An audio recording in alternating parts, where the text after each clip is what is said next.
What's going on, everybody? I am Perry White. I'm the host of the Jaguar Journal. I want to make sure that you guys tune in live each and every Saturday morning from 7 a.m. to 9 a.m. on 107.3 FM. We also have our affiliates in Alexandria, Louisiana, as well as down in New Orleans. And if you're not able to catch us on radio live, you can subscribe to our YouTube channel as well as follow us on Facebook. It's the Jaguar Journal.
Opinionated, outspoken, informative. The Jaguar Journal.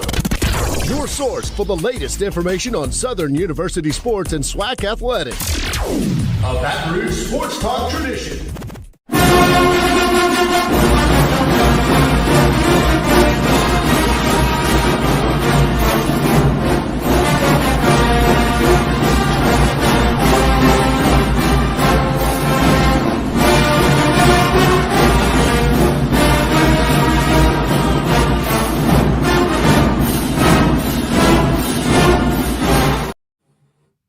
All right, everybody, bright and early on a Saturday morning. Well, it's not even bright. It's dark out there. The time has changed. Listen, dark and early on a Saturday morning. It is the Jaguar Journal. Good morning, everybody. I'm Perry White. Glad to have you guys with us. Good morning to everybody listening on Talk 107.3 across the Baton Rouge capital city area, and everybody watching on our Facebook and YouTube Live. I'm sharing right now as we're getting the day going.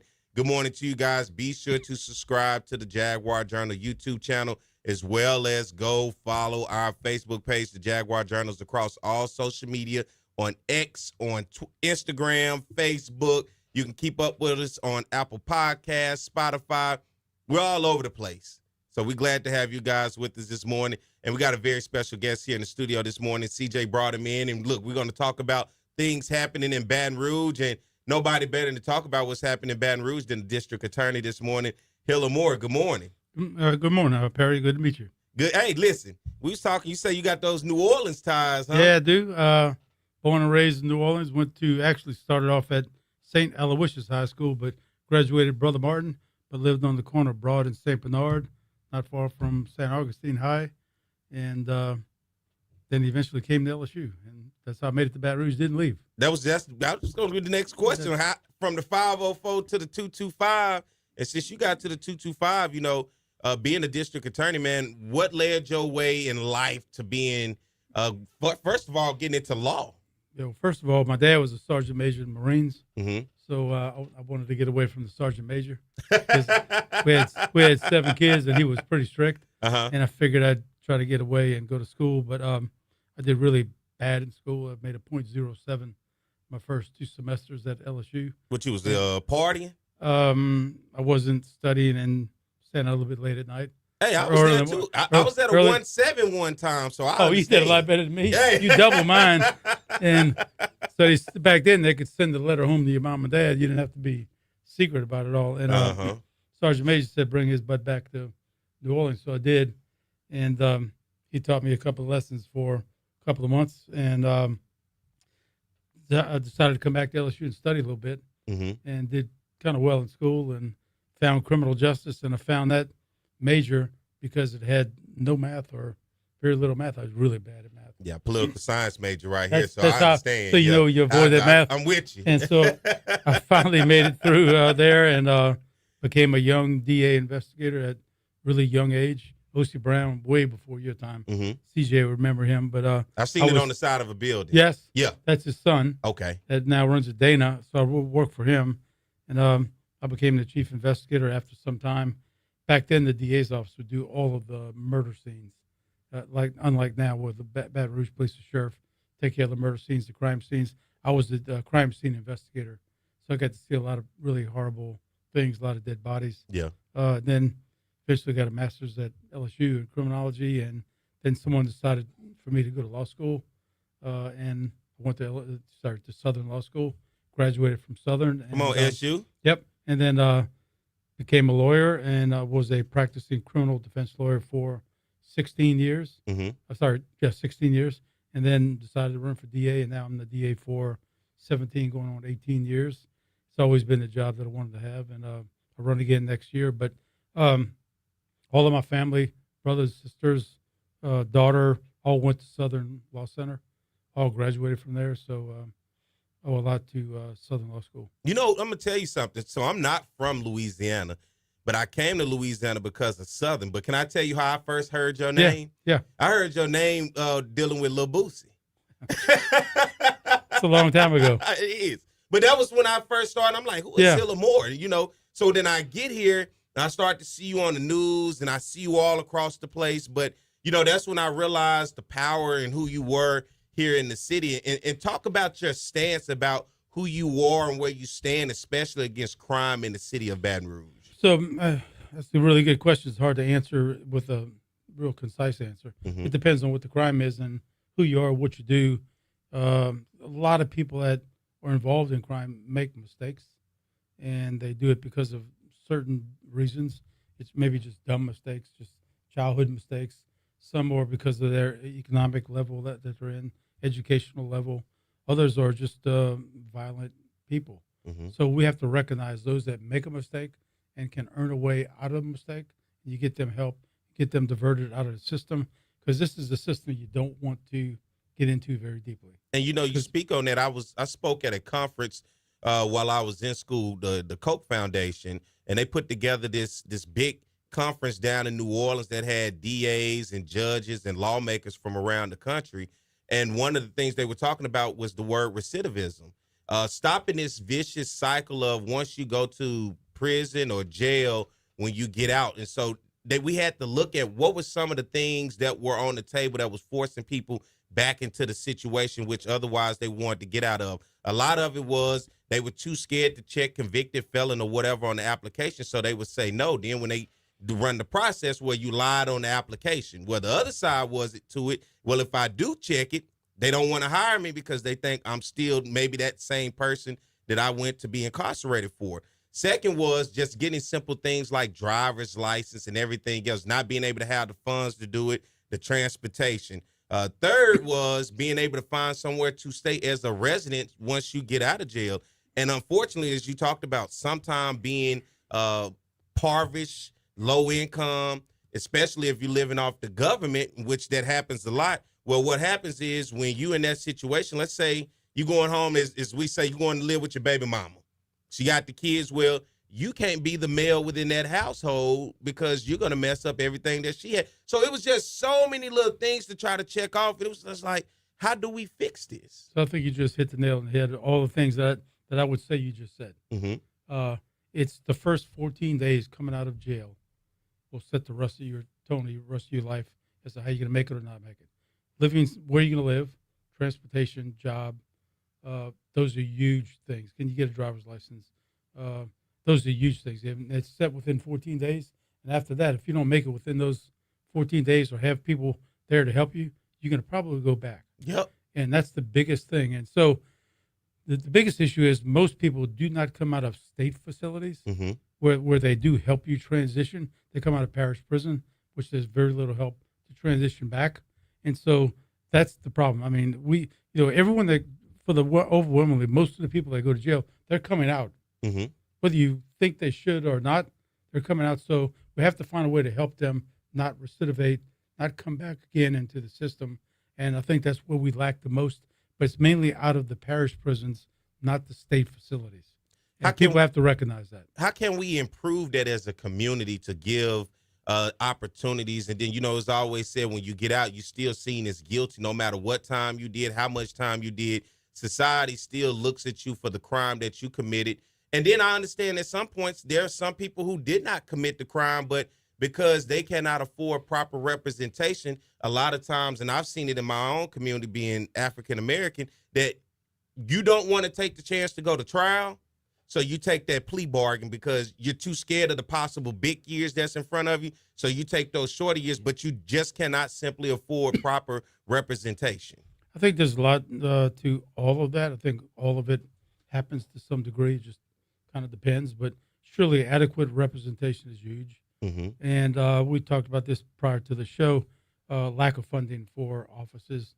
Not only the DA's office, it's the public defender, is the lack of money that we have for both of our offices. Mm-hmm. So you can't have a district attorney's office that's outsized to a public defender. You have to be somewhat equal, although our jobs are different. We have more work to do than a public defender just by statute, by law. But we are so underhanded, and we don't have the facilities to help those that are going into prison, then coming out. And we have to find a way, because that gets the least amount of attention. Mm-hmm. Someone going to jail, someone coming out. And but they're coming back out. There are a lot of jobs out there for people that are coming out of prison. We have to find a way to get them interested in the job and get them the ability to take that job. And I know there are a lot of employers that, despite a conviction, are looking for people to work. Now, it depends on the type of conviction you have. Crimes of violence are tough. It's tough to get a TWIC card, Mm-hmm. tough to work on the river, tough to get into a plant. But there are some places that will take you with a crime of violence, despite what it is, if you can pass the TWIC test. But you have to get help to get that TWIC card and be eligible to get those jobs, because we have a lot of high-paying jobs. You don't have to have a college degree. Mm-hmm. I mean, the jobs in the plants pay extremely well, but you have to be there on time. You have to be drug-free. Those are issues that are real and we face. And you have to have transportation to your job. Yep. Which is a big deal. All the stuff that we deal with young kids, it's getting a child to the place of help. And oftentimes, unfortunately, parents either don't have the transportation ability to do that, or maybe sometimes just there's not a parent there to do it. And that's really what we see as a huge problem. I'm glad you said that, because I want to talk about this crime in the 225 area in particular, starting with juveniles and working our way up into adults. What does that look like right now, and what you've seen? Have you seen a spike? Does it seem to be leveling out? Is there any signs that's showing that this is going the right way or the wrong way currently when you look at crime across Baton Rouge, especially from our youth going into adulthood? Probably the wrong way. Having been in the system for 50 years, see more and more young children that are juvenile offenders are committing much more serious offenses. And when you say serious offenses, I'm for talking people about out killing, there, shooting, killing, yeah, armed robbery, and at 15, 16 years old. And oftentimes they do it for adults. And adults know that if you take a child, the child's chances of going to jail are only up to 21 years of age. So we're talking manipulation. A lot of manipulation, but and a lot of groups in Baton Rouge. We don't call them gangs, we call them groups. Really? Yeah. So if you're from, where are you from, the north? I'm from Arkansas. Oh, well, that's north. Yeah, you say that to somebody, they're like, where you from, about Minnesota or somewhere? That's somewhat north. So, if you're from north of California, we talk about gangs, yeah, Crips, Bloods. We don't have Crips and Bloods. We have smaller groups that are small, but they're not organized like the Crips and the Bloods, and which makes them much more dangerous, because they really don't care about getting caught. They're not really thinking. They're not thinking like a business. They're thinking just like a bunch of kids who commit violence. Like, so they have a beef with someone and they take care of their beef. They post it on social media that I'm after you, and then they post it if they hurt you and kill you. And sounds like a lot of retaliation. And the retaliation is the key to everything that we do. If someone gets shot, someone's going to have to pay for that shot. Whether they hit them, killed them or not, someone's going to shoot back. And it may be a year, 2, 10 years, that beef just does not go away. So finding a way to stop that beef is the biggest issue that we have. I think currently we have around 34 different groups in Baton Rouge. 34? Yeah, some are more highly organized and much more violent than others, and they beef with each other all day, all night, and they let you know when they're beefing, and you can see them on social media. Like you just advertised your business just now in your introduction, they advertise the same. Is it across? When we talk about these groups, how diverse are we looking at across Baton Rouge in terms of these types of groups? Generally surrounding 70802, 70805. And that's where we have seen a big increase in groups since Katrina. So if you remember, you said 225 and 504. So New Orleans, where I'm from, 504, 225. Before Katrina, 225 and 504 didn't like each other. But since Katrina, 504 came to 225. Then they went on to Lake Charles, Lafayette. But further than that, they went to Houston, Dallas, and Atlanta. So now who used to fight each other and not get along, they now all have this network, and they network together just as the business, just as you advertise. They do the same thing to promote whatever illegal business that they're doing, making it much more difficult.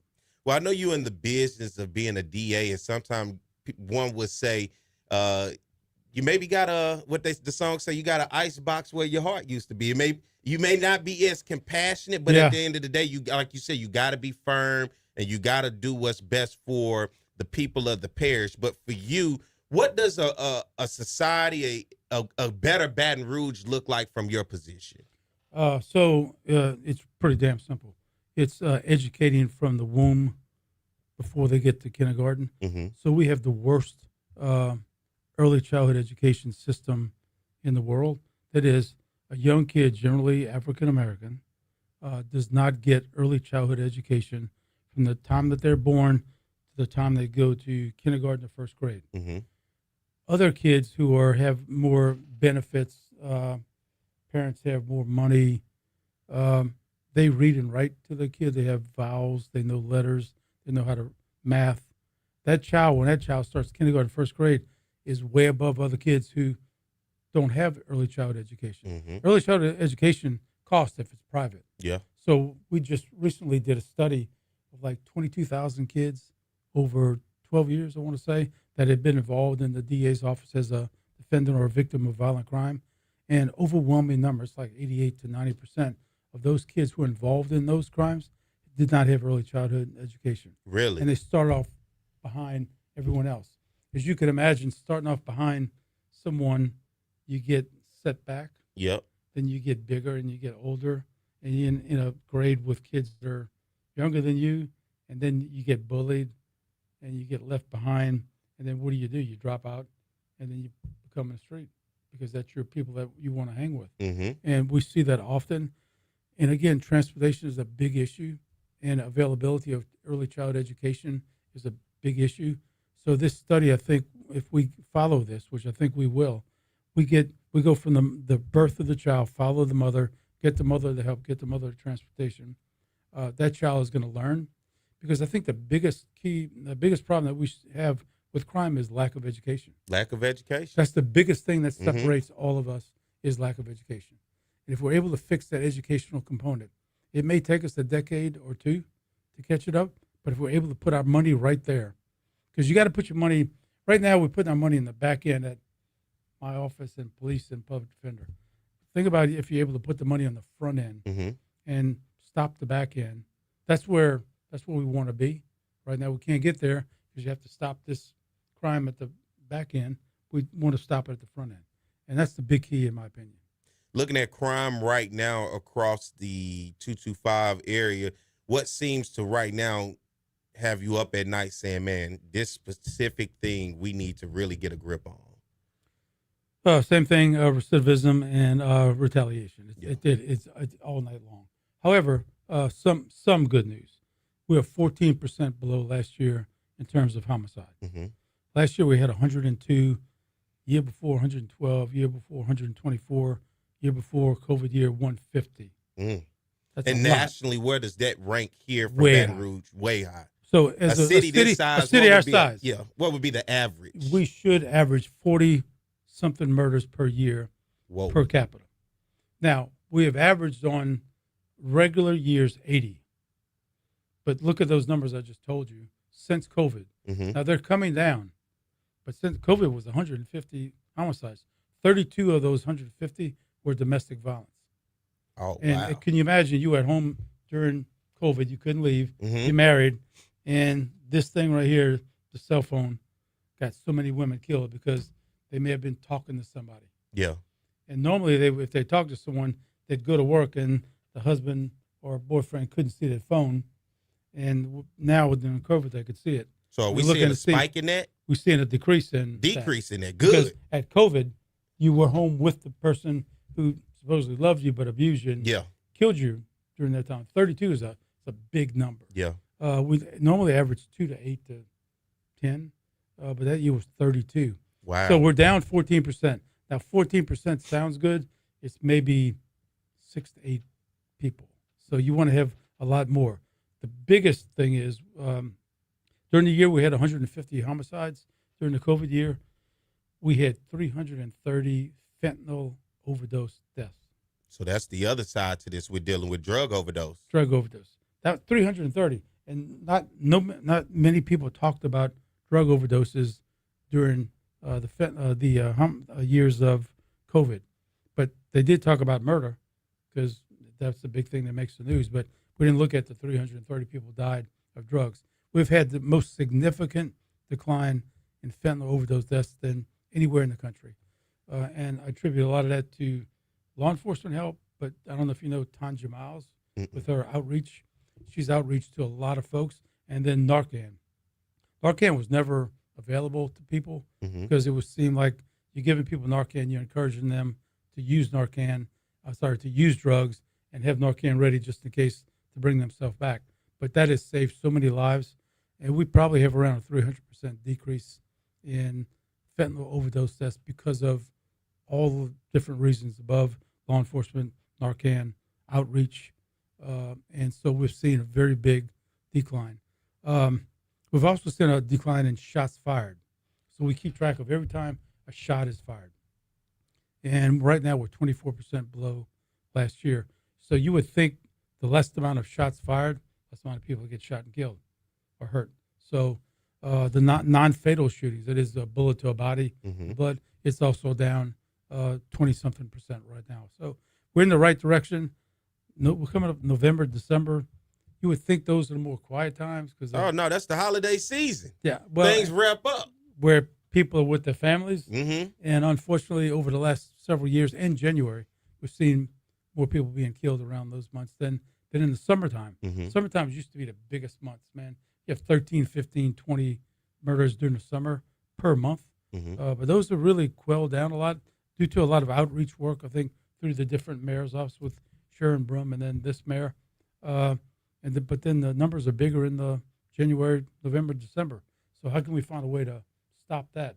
I mean, it's all about families, and when someone dies, it affects a whole community. No doubt. So it costs a lot of money, and so we have to, as a community, we have to come together and say no killing is good. We have to find that way as a community, have a community voice to get this message out.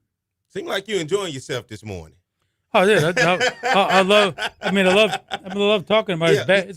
It's bad stuff. Yeah, it is. But we're talking about simple stuff. Yeah. But just don't kill. Yeah. I mean, how much more simple can you be? I mean, it's in the Bible, shall not kill. But we are. I think in today's society, you see so much on social media and YouTube. It doesn't hit home like it used to hit home, where if you heard or you saw like that shook you. People are becoming, it's like a norm. They're becoming numb to it, and it does not shake your foundation like it used to, or a community's foundation. And one of the things for me is this whole don't snitch thing. If you know somebody that did a crime, and I always looked at it even in my own neighborhood, because I grew up in a tough neighborhood, but I had a home within a tough neighborhood. We didn't know what we didn't have, but we respected what we had. But I knew when I got outside the door, I had to be on my P's and Q's. I had to be aware. And for me, if it affected someone within your neighborhood and we have this don't snitch and all of this, next time it could be you. It could be your mother. It could be your sister. It could be your grandmother. It could be your brother. When that person who I consider that predator is still roaming around the streets and you thinking, well, for street cred or for whatever cred that, oh, we're not going to say nothing, but you knew. And they always say the streets know because the term is the streets talk. So you always know when something happens, there are plenty of a handful of people that know what happened. It's just simply they don't tell. Do rewards get people to tell a lot in this area? Sometimes. Okay. But look, it starts with the family. So you got to be inside your house, just like you said. Mm-hmm. Then it starts in your neighborhood and then goes from there. But, yeah, the streets know, the streets talk, but the streets talk to each other. They don't talk to law enforcement. Because if you're seen as a snitch, then you're in trouble. Your house will be shot up. Then before you know it, you on that list. You're on the list, and now you're in trouble. Oftentimes, our victims are our defendants, and our defendants are our victims because retaliation. Yeah. And it makes it much more difficult to prosecute when your victim also has shootings that are involved in his background. You put that person up on a stand, and defense lawyers say, weren't you involved in such and such shooting? Then it's up to a jury to make that decision. Mm-hmm. But generally, nobody wants to talk to the police at all for safety reasons. Back in the day, it was not that way. Yeah. Now, nobody wants to speak. So now we do rely heavily on science and on cell phone technology because everything you do in your life, I guarantee, is captured on your phone. I'll just say something about oranges, and you'll look up in 5 minutes, and you'll just see stuff about oranges on social media. But I could tell you right now how you got here to this place today. If I was able to get into your phone, I'll know every cell tower, every computer you tried to talk to. Mm-hmm. I know who you called to say, I'm going to see this guy today, and he's going to be on my show. I'll know everything about anything that you have. And you are no different than me or no different than someone that's involved in gang activity. Mm-hmm. It's all on their phone. Yep. What sites they hit. And so if you're able to get into your phone, you can see. But phones are password protected. Yep. And surely when we get a search warrant to get into someone's phone, they're not going to tell me their passcode. No, they're not at all. And no, so you better figure it out. In order to figure it out, then I have to put that phone on what's called a gray key machine. Mm-hmm. And you plug it into that machine, and depending on your operating system, how old or new your phone is, it will tell you, we think it's going to take us 1 year to 7 years to get into this phone. In the meantime, someone's arrested, someone's in jail, and that clock starts ticking. You have to go to court, and you have to go to trial, and I still can't get into your phone, which has all of the evidence in it. Mm-hmm. A lot of it may hurt you. Some may help you, Mm-hmm. or a lot of it may help you. But I cannot get into your phone because you're not going to give me your passcode. And they claim they make the phones to where even the phone maker does not know the passcode. That's the United States. Now, can you imagine selling one of these phones in China or Saudi Arabia or Russia, and that government's not allowed to get in your phone? Mm. You think they get in your phone in China? Do I think they can? Yes. I think they can. Well, they're not allowed to sell a phone that they cannot get into your phone through a passcode. Really? So the United States is the only one that is allowed to have phones sold here that you can't get into the phone. So I get into your bedroom, I get into your bank account with a search warrant, Mm-hmm. bust the door down. I can't bust your phone up because I'd break it, but I cannot get into you. I can't get into your phone like I can your bedroom Yeah. or your bank account because that's the United States restrictions. But just think about a child that's abducted, and I got the bad guy we suspect, got a search warrant. I can't find that child because I can't get into your phone. That's right. And I got an Amber Alert the other night, middle of the night, just went off, scared the hell out of me, woke me up. But that's how important the phones are when you talk about sharing information, gaining information. We got to get ready. I got to get out of here, man. Look, I'm having such a good time with you, but I got to take a break. What's up? What you got for me before you get out I'm of just here? saying it is a big issue, and it can help and hurt and could probably save a lot of crime because nobody wants to come forward to testify. Mm-hmm. That phone is what testifies. Hey, it'll snitch on you, won't it? Appreciate you having me on. Hey, I appreciate it. Look, we could do this for hours, so I'm definitely going to have you come back because there are plenty of things we didn't even get a chance to talk about, but I just enjoyed the conversation. I appreciate you coming on, and I want to make sure that we can continue to educate and give information out there to anyone that's listening, whether they're in Baton Rouge or listening anywhere in the world this morning. here on this show. So that's Hiller Seymour. You going to tell him what the C stand for or no? Clement. All right, good. Thank you very much, man. Glad to have See you. All right, Take care. everybody, let's get ready to take a break. When we come back on the other side, we'll jump right into more of the Jaguar Journal. Stay tuned, all right?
Thank you for watching the Southern University Human Jukebox. Make sure to like, comment, subscribe, and share.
Thank you for watching the Southern University Human Jukebox. Make sure to like, comment, subscribe, and share.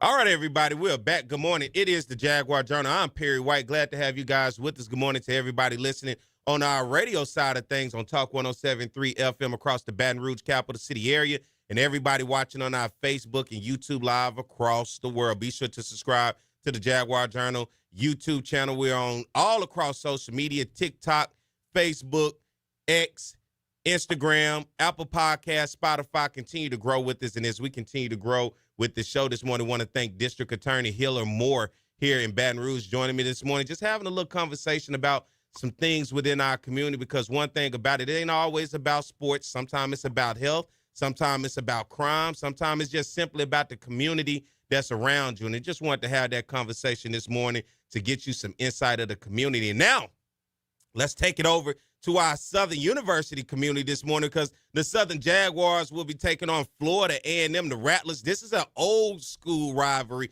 right here. Both these teams played for a very, very long time. At one time before FAMU joined the SWAC and this rivalry kind of broke apart in the early 2000s, this was the longest non-conference rivalry in black college football between Southern and FAMU. It has since kind of lost its edge a little bit, but we're trying to bring it back. But it's tough when both teams stagger into today with the records that they have, and Southern will be staggering in today with an interim head coach and Fred McNair. But on the other side, James Cozy will be leading the Rattlers into Baton Rouge. And guess what? Nobody better than to talk about Florida A&M and the Rattlers than the Rattler himself, my man Vaughn Wilson. Good morning, Vaughn. Hey, good morning, Perry. How you doing, brother? Doing good, man. How about yourself? I'm doing fine. I got two quick things before you even get started. First off, brother, I know you from sports, and I tune in, and you got the district attorney on. I say, brother, I didn't know you were that rounded. I was like, I feel inadequate. They talking about high-level stuff over here. Am I on the right call? I felt like hanging up. Hey, no, you hang around long enough, you might catch a mayor, a governor, a DA, a judge, a superintendent. Every now and again, we sprinkle something in there, man, to give people, because I got to trick you. Why you think it's going to be sports, and then I bring the doctor in and tell you to go check your prostate. And then they be like, oh, nobody want to hear that. And the other thing is, I just got this other thing to say while I was watching, and y'all went to the piece with the jukebox. Is there anybody with more swag directing the band than Dr. Taylor? I want you to look at that video with no sound though, and watch him at the beginning. I was like, he is doing that. You know, I always laugh at people. I say, I wonder how many people out there, when they do watch a band video, they find themselves directing in the mirror, too, thinking they directing the band. Yeah, you got to look at it. I want you to take that video and turn the sound off and just watch Dr. Taylor. Bro, he got swag for days. He's smooth with it, huh? Yeah, he's smooth with it, bro. I'm telling you. I wish the Marching 100 would have been here today. Man, listen. Who knows? Nobody. I don't think anybody, even on campus, knows what the March 100 is doing and what do they do it or why they do it. It's been that way, brother. Band culture is different. They just different. They just do what they do, and it never gets explained. So I mean, it is what it is. So who knows? I know a lot of those FAMU Rattlers traveling was hoping they were coming. I know that always helps attendance when you get a chance to see some great bands within this conference of the SWAC. And let's talk about some football, because it has not been so great for Southern and FAMU thus far. Southern has already pulled the plug on this coach, and we'll talk about that a little bit later in the show. FAMU Coach Cozy has been kind of on the hot seat so far this year, and he seems to be surviving it. One better way to survive than to win your homecoming last week against Alcorn. But looking at this FAMU Rattler team coming into the season down in the Orange Blossom Classic, falling short by a last-minute field goal to Howard. Howard wins 10-9, and then things kind of transpire from there. But looking at FAMU, Vaughn, right now, your thoughts on the program and where the football team sits currently with James Cozy as the head coach? Well, there were a couple of things that were real big issues for FAMU. First off, that loss in Howard, they just seemed unsure. There was zero identity to the team, zero. And then you come back and get the loss to FAU. That's kind of expected. You know, a great team, maybe like the 2023 team that was hitting on all cylinders. You got All-American quarterback and a senior-led team. That team would have had a chance to beat FAU. This team without an identity, with a young quarterback leading the squad, with a young coach and a new coaching staff, it really was not expected for them to beat FAU. But I think the problem really comes, you know, and then they came back and beat Albany State. The problem was with that Mississippi Valley game debacle in Atlanta, where these promoters convinced Valley to move their home game to Atlanta, and then didn't pay Mercedes-Benz, didn't straighten Ticketmaster, didn't have anything in order, and that game having to be canceled. That would have been FAMU's opportunity to get another victory before playing a tough Alabama State team and a tough North Carolina Central team back-to-back in Bragg Stadium with the other team scoring 40 points. That doesn't look good, and that takes a lot away. And that's when I would say Cozy's feet got hot.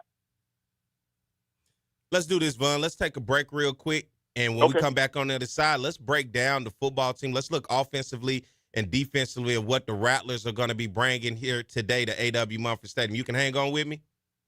Absolutely, bro. All right, everybody, let's get ready to take a break. Hey, I got the Rattler, Mr. Rattler himself, Vaughn Wilson, on the line. Let's take a break. We'll be back on the other side. Stay tuned. More of the Jaguar Journal.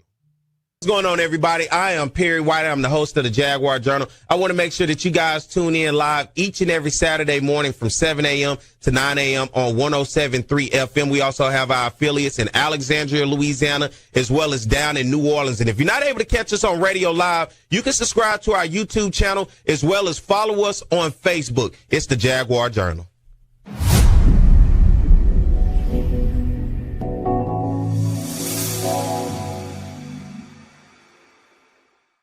HBCU top 5, P, it's on you. HBCU top 5. We're getting down into October. Before you know it, it'll be November. You know what that means. It's Halloween. It's MEAC time. MEAC time. So starting at number 5, South Carolina State sitting there at 4-3.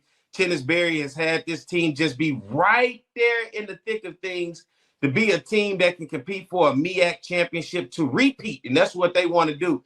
And they get a chance now that MEAC time has started conference play. Let's see what they can do. They had a bye week last week. Coming in at number 4, Alabama State. They're getting ready for their rival, Alabama A&M, in the Magic City Classic. But the Hornets had a bye week, had a chance to what they say, get that Jackson State game out their mind and move forward, because there's still a lot more to be played. Coming in at number 3, North Carolina Central, the Aggies, Trey Oliver. Trey has continued to show that program, it can be consistent. And whether it's transfer or whether it's developing guys and they're waiting their turn, the Eagles continue to find ways to win. And I continuously say this, when it seemed like the ship was shaky when they played Old Dominion, New Hampshire, they found a way to get back on track. They're going to have a big game this week against Delaware State. I'm looking forward to see what Trey Oliver does with North Carolina Central. Coming in at number 2, who would have thought? The Prairie View A&M Panthers. I saw them personally this weekend whoop up on my Jaguars. They have consistently found ways to win, and they are undefeated in the SWAC West. They are 5-2 on the season. And Coach Tremaine Jackson said, hey, ain't nobody talking about no losers. They only talking about winners. And that's why I'm talking about Prairie View right now. They are winners, and right now they have worked their way up to the number 2 spot, as North Carolina Central and Alabama State didn't have a game this past weekend. And, of course, whether they had a game or not, Jackson State's still the number 1 team in black college football. Once again, I continuously tell everybody they play the best 3 phases of the game off championship. And for me, Jackson State number 1. So coming in, number 5, South Carolina State. Number 4, Alabama State. Number 3, North Carolina Central. Number 2, Prairie View. And Scotty, number 1, Jackson. Good morning. Glad to have you guys with us. I'm Perry White. As we continue to get things going, I got my man Vaughn Wilson here in the studio joining me this morning. Good morning, Vaughn. Hey, what's going on, Perry? Not much, man. Today's big matchup, Southern FAMU, an old school rivalry. This thing go back a long time. But looking at FAMU today, FAMU almost at the bottom, just above Southern offensively in terms of scoring per game. Then when you look at total offense on the season so far, FAMU's in the middle of the pack. They're ranked 7th in the conference. Rushing, FAMU's dead last in the conference, just barely averaging 100 yards rushing. And then on the passing side of things, when you look at the Rattlers, FAMU is ranked 4th in the conference thus far. Looking at your offense, R.J. Johnson has been the quarterback, but it's kind of been unbalanced with him. Thad Franklin Jr., your running back. But offensively, what have you seen from the Rattlers thus far this year? I saw FAMU until the last game, homecoming. I've seen them trying to figure an identity. Early on, I thought they did not rush enough. They did not give Thad Franklin a big back with speed.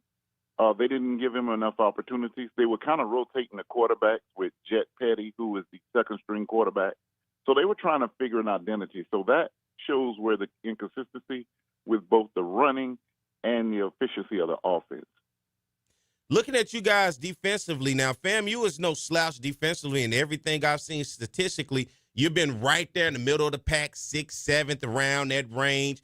Defensively, this does not seem to be the fast, tough, physical FAMU defense I've seen in years past. And I hate to go back to the Willie Simmons years, but you guys had stars all around the field defensively. But this defense does not seem to be quite that, as they say, impactful. No, we used to call the defense the dark cloud defense when, in the Willie Simmons era. Now people calling it partly cloudy. But you got a defensive tackle, James Gardner. He's still solid on the defensive end. And then linebacker, Naron Jenkins. He's still consistent with his tackles. And then T.J. Huggins in the defensive backfield. He's a big, lengthy corner. A lot of pro scouts are looking at him. They have maintained some, but it's hard to get good defensive stats when your offense turns the ball over in the red zone. And the offense turns the ball over and the other team's already in the red zone. It's really tough to be a good defense. So they've been put in some not the best situations to thrive. Now, I know, just like many fan bases, look, it's certain fan bases, you got to bring it in this conference. FAMU is one, Southern is one, Jackson State is another one, and I sprinkle in a little Grambling. But for Cozy, what is that hot seat like coming into Baton Rouge today, going on the road against a rival today against the Jaguars? Well, listen, let's just put it in simple terms. You just said it. You know what Graves was facing? The ghosts of Ace Mumford, Pete Richardson, and Marino Castle. So Cozy's facing the ghosts of Jake Gaither and Rudy Hubbard and Billy Joe and recently Willie Simmons. It's tough. The legend of the great coaches that led these teams to the great pride and this great matchup and rivalry sits on their shoulders. I don't care who the coach is. So that's what Cozy is coaching against, not just the other team. He's coaching against that coaching legacy of FAMU.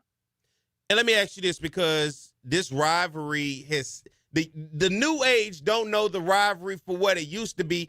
Give me your thoughts in terms of a Southern FAMU rival, especially with some of that old school flavor put into it. Let me put it this way: FAMU, Southern, just pick the Jake Gaither and Mumford area. You probably got 20 NFL players on the team, on the field, between the two teams.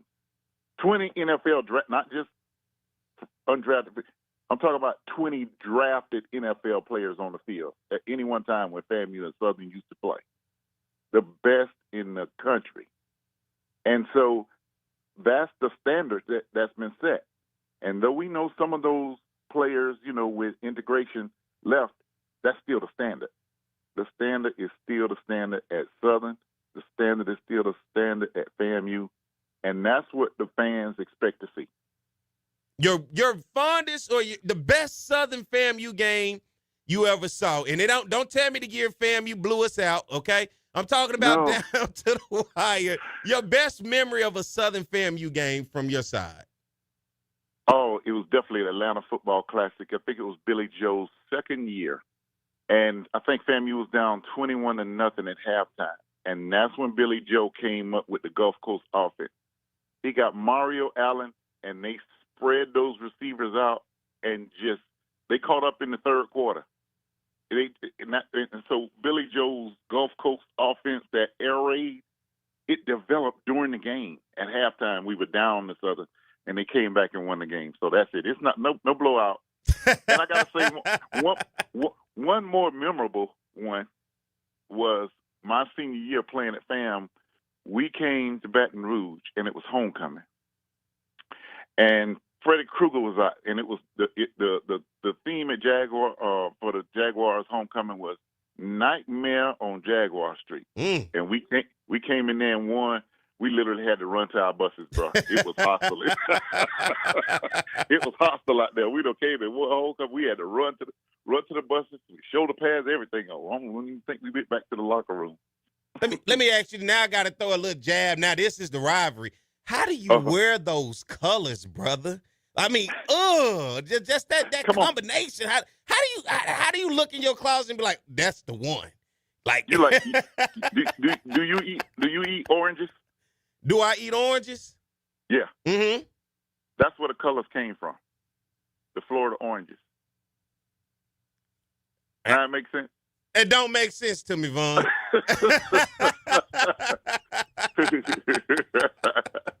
Hey. Huh? Yeah, it is what it is. Once if you grow up in it, you know. Yeah. You grow up in it, it becomes a part of you. It doesn't seem as unnatural, you know. Listen, I'll tell you a game that'll hurt your eyes. A FAMU versus Valley game. Jesus Christ, boy, I'm telling you. All those colors all over the place. But listen. They got red and green, orange and green. You calling any games today, man? No, I am actually off today because tomorrow, only reason I'm not at Tony's Seafood right now is because I have to, that's my spot when I go to Baton Rouge. My goodness, that food is good. Oh, but anyway, tomorrow in Tallahassee, FAMU's basketball team will play Florida State's basketball team in an exhibition, and they're going to retire Charlie Ward's jersey. So, you know, our new head coach, and so that's an important moment because FAMU and Florida State haven't played for years in basketball. There was a fight back in the 90s between the teams, and they haven't played since then. So it's important that I be there and cover that game. So I couldn't do Baton Rouge and get back in time for the game. I tell you what, James Cozy, you leave out of Baton Rouge with a loss, Charlie Ward may have to be the interim coach moving forward in football side. It's so funny. People said that after the Alabama State loss, they was like, can Charlie coach both of them? Vaughn, man, let the people know where they can find you because, listen, he's all over the place. I tune in to him when they have their meetings on Wednesday over at FAMU. I tune in to listen to him on HBCU Gameday. I listen to him when he's on SWAC TV, man. He's all over the place. Vaughn, let the people know where they can keep up with you all across the board. Thank you, Perry. I am on HBCU Gameday, and that is simply HBCU Gameday on X, Facebook, Instagram, and TikTok. They have to do the TikToks, Perry. I'm too old. I don't know how to do that. Hey, trust me, Mike does the TikTok for me. I'm like, I don't even do TikTok. Mike will give me the stat. Hey, I think we went a little viral on TikTok. I'm like, really? So I get it. I totally get it. But, yeah, that's where most of my content for HBCUs is. And I appreciate being on your show, man. I'm a fan of yours as well. You're funny, but you're serious. I like that. I like that versatility. Got to bring some humor to it because I always tell people, you know, I went to school for political science, so I did politics for a while, and I worked in some various other realms. But when I have people come on here, I want people to, you're having a conversation with me. It's nothing written down. I don't want the pressure. It's conversation no matter where you are and who you're talking to. And that's what, and conversations sometimes to knock the water, you got to have a little laughter and have some fun with it, man. Absolutely, man. The world is too tense and too serious right now. You got to step away from that, man. You definitely do, man. Vaughn, I'm a fan of yours as well. I watch a lot of what you do, man, from afar. I may not say much because when I be in hostile territory dealing with them rattlers sometimes. But, you know, trust me, I'm right there, man. I'm a fan of yours, watched you for a long time. And it's an honor and privilege to have you on this morning, man, to talk with me and being able to talk with you. And it won't be the last time, I promise Yeah, I you. was about to say, Especially, don't let this be the last. Don't let this be the last time. and it won't be, especially if the Jaguars get a W today. I promise you, it won't be the last time you hear from me. Okay. All right, brother. Appreciate you having the opportunity to be on today. Thank you, Vaughn, man. Have a good day, man. Okay, take care, bro. All right, everybody, let's get ready to take a break. We come back on the other side. Now it's the time you guys been waiting for. I'm going to talk about Southern University's head football coach change, and I'm going to talk to you about what FCS football looks like, what winning look like. And I know some people have seen my candidates for a possible coach for Southern University, and I have thrown some names of white candidates in there as well. And the names that I threw had nothing to do with HBCU space. But I want you guys to understand why I said it, why I put it out there publicly, and give you a better understanding of what, if you want to be a championship program, not SWAC good, but if you want to be a championship program, what it looks like, what it's going to cost, and what it's going to take for Southern to make that investment, and not a bad investment, but a good one for return on what you put in. So you guys stay tuned. We'll be back more to Jaguar Journal.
Everybody, we're back. It's the Jaguar Journal. Good morning to everyone. Glad to have you guys with us. I am Perry White. As we get in this second hour started, I want to thank Hilla Moore for coming in, the district attorney here in Baton Rouge, talking to us about some things within our community. And I want to thank my man Vaughn Wilson for coming on, giving us an update in terms of what to expect from the Florida A&M Rattlers as they come into Baton Rouge today to take on the Southern Jaguars. An old school rivalry that has lost its luster, and very much so with the records of both programs coming in today. And guess what? Southern will be coming into today with an interim football coach in Fred McNair, as Coach Terrence Graves was relieved of his duties on last week. Now, as we head into this part of the show, and the part of the show that I want you guys to really pay attention to is, what does FCS football look like if you want to be a winner? And first, let me introduce nobody better than to talk FCS football with than my man, Zach McKinnell, a.k.a. Blue. Good morning, Zach.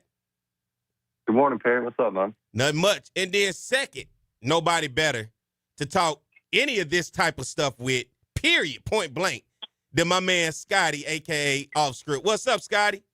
What's good, man? Man, wake up. No. Hell no. Blue, I can't believe he talking to us like that. The fact he answered the phone like that, man, it sounded like a newbie, man, for the morning radio. Man, get out them covers, Scotty.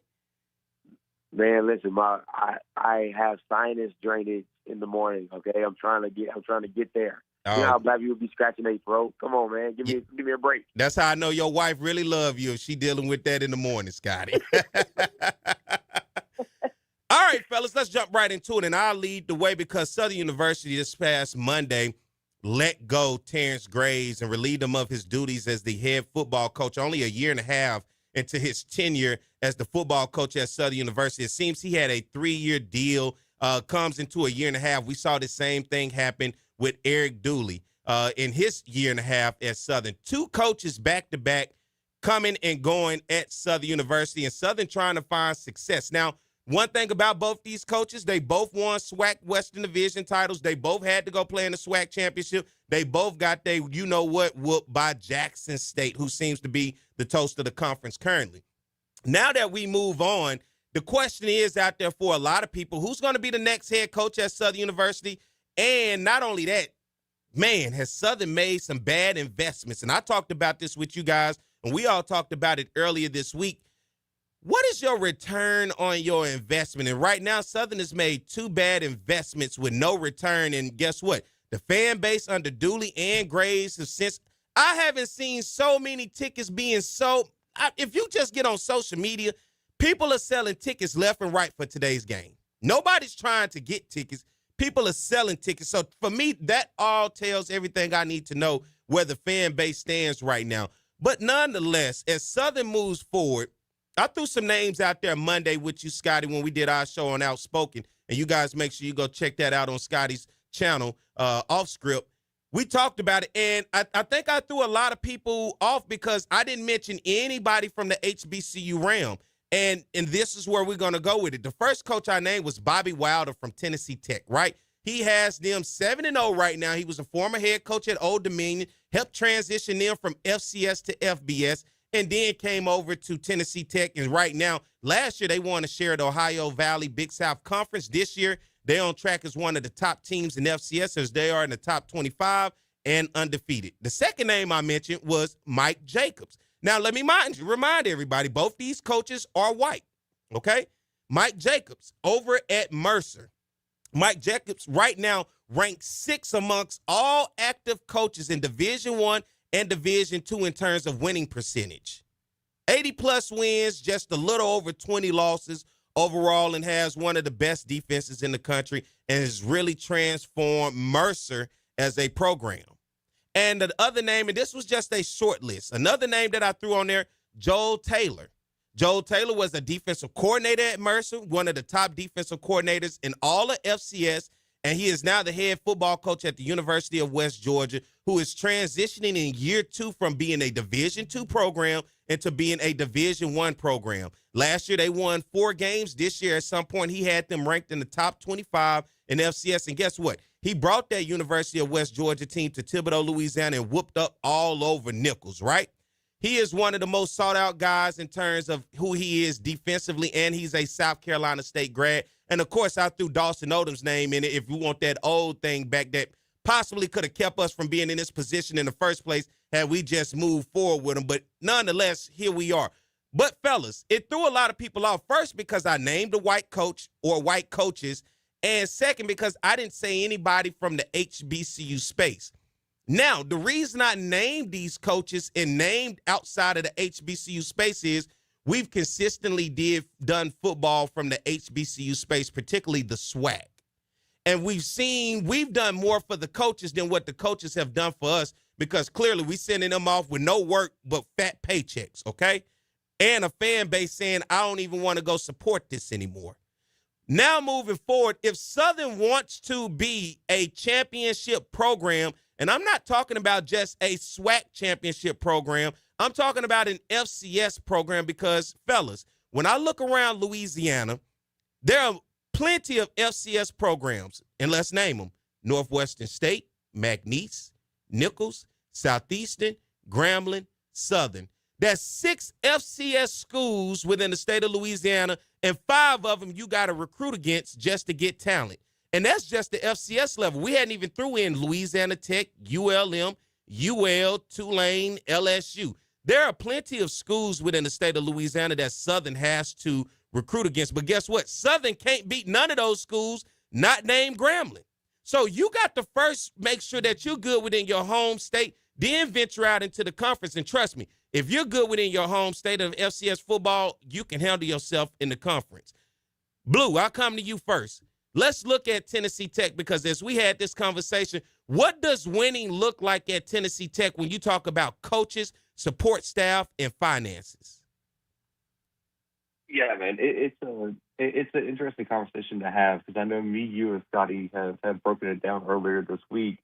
I mean, you're looking at a staff that includes over 30 people, and that includes like 7 scouting assistants that their sole job is to scout the transfer portal throughout the year to give Tennessee Tech a groundwork to enter the transfer portal window, already having a ton of information on players that are going to enter, potentially enter, whatever it may be. And I mentioned this comment earlier this week. I was told by a coach that if you're just finding out a player is hitting the portal when they make their announcement, you're already behind in the recruitment. So when you have a team of scouting assistants that are doing this research all throughout the year, you're going to have a significant advantage over programs that aren't scouting for the portal throughout the year. Maybe they're still looking at high school recruits. Maybe they're still recruiting their own roster.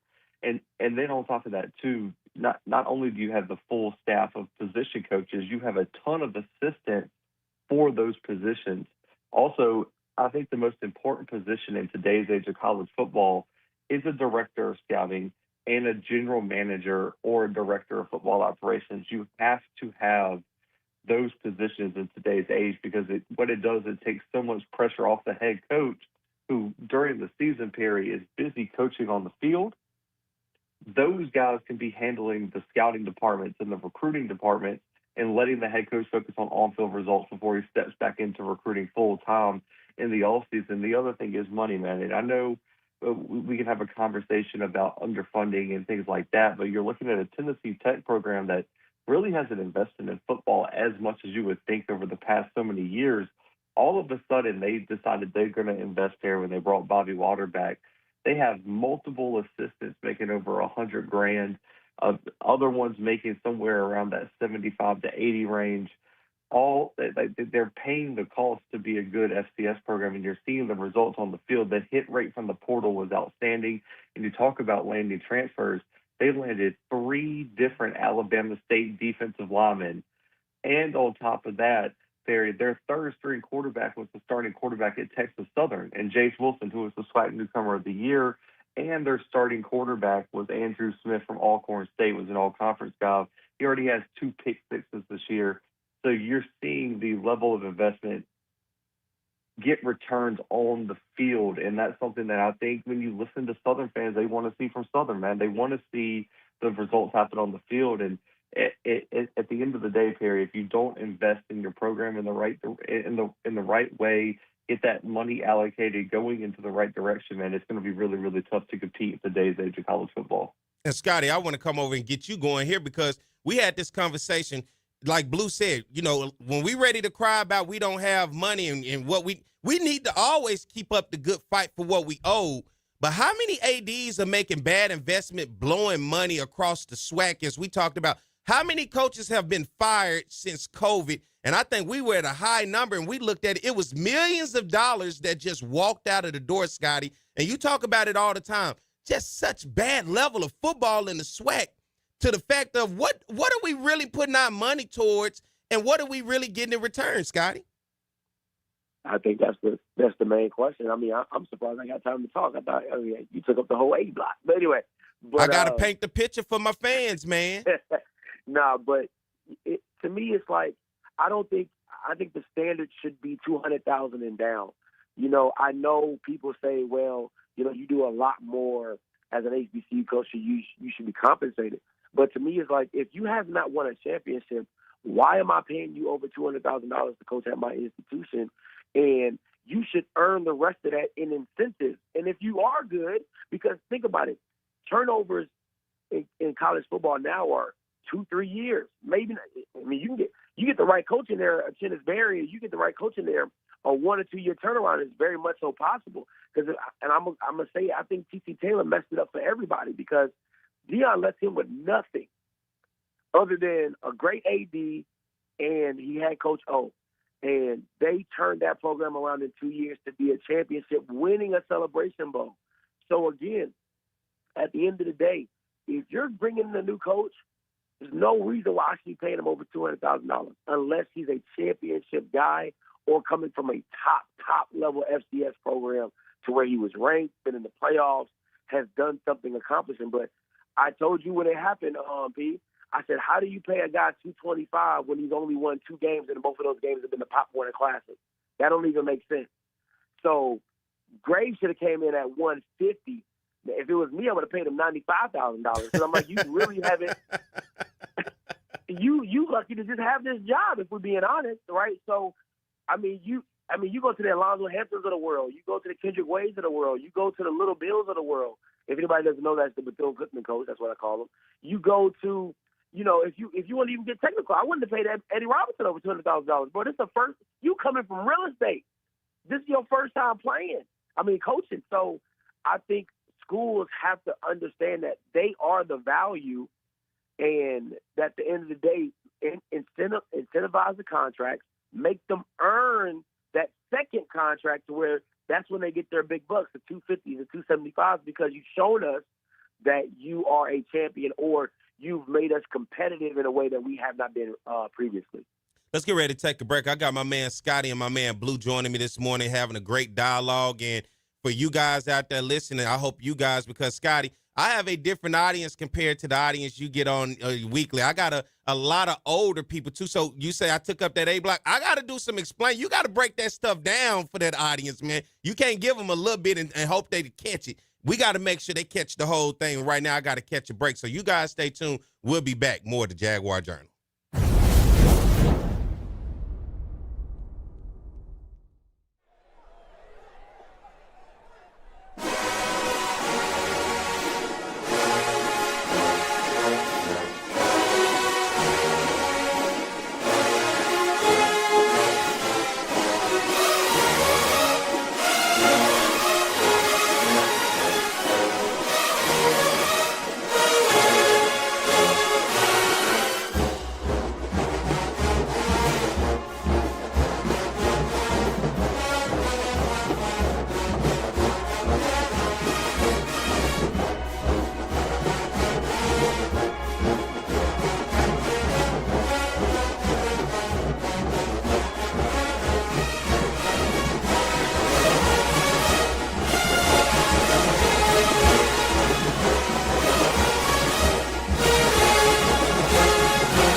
for watching the Southern University Human Jukebox. Make sure to like, comment, subscribe, and share.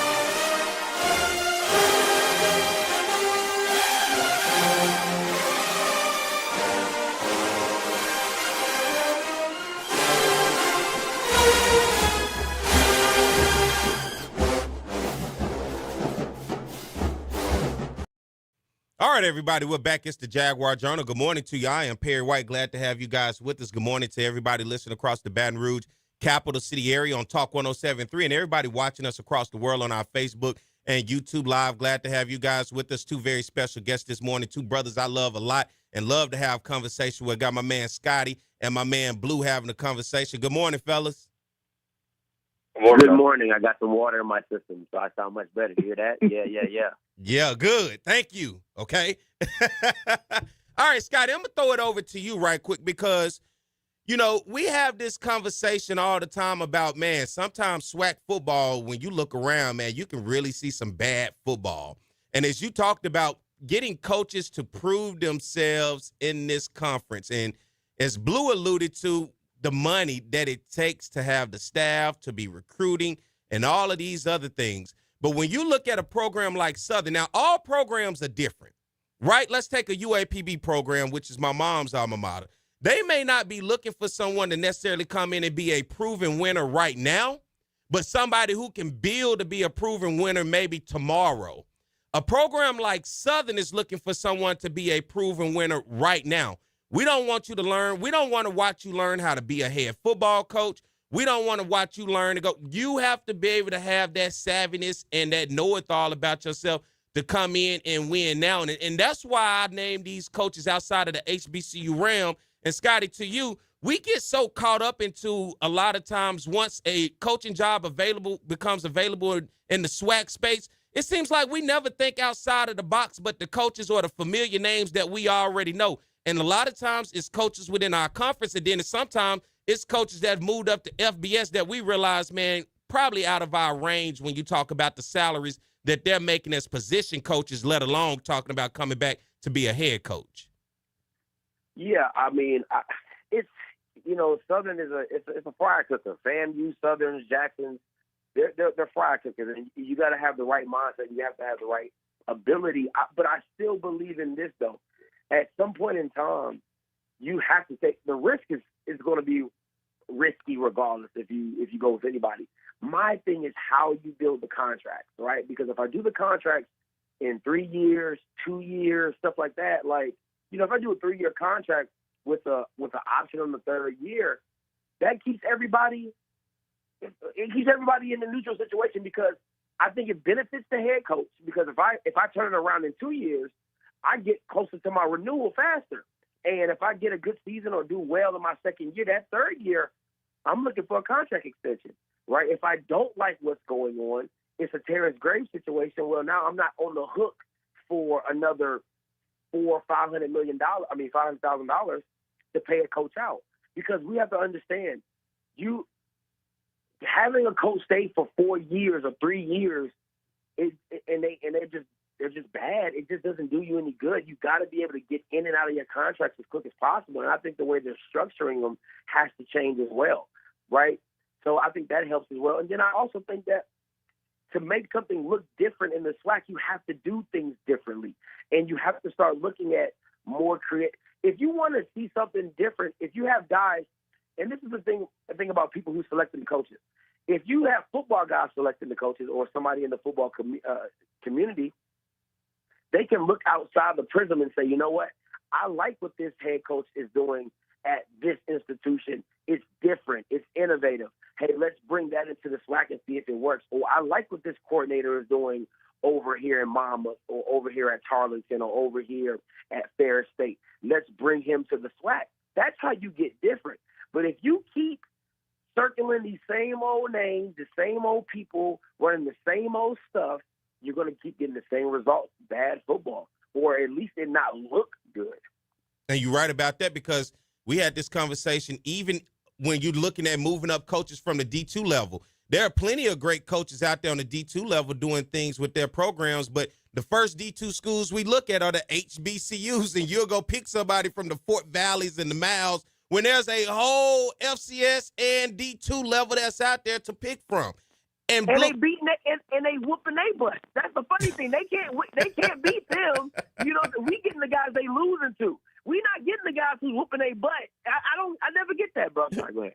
And Blue, I throw it over to you, because now let's talk about FCS and championship programs. And I don't want to talk about the Dakotas and the Montanas. As you said, people are going to yell, these are the flagship schools. They're impersonating themselves as FCS, but they're really low-level FBS. But I want to do the landscape, because like we talked about, aside from just the SWAC in this region, name me, if you can, as many FCS conferences within the landscape of the SWAC.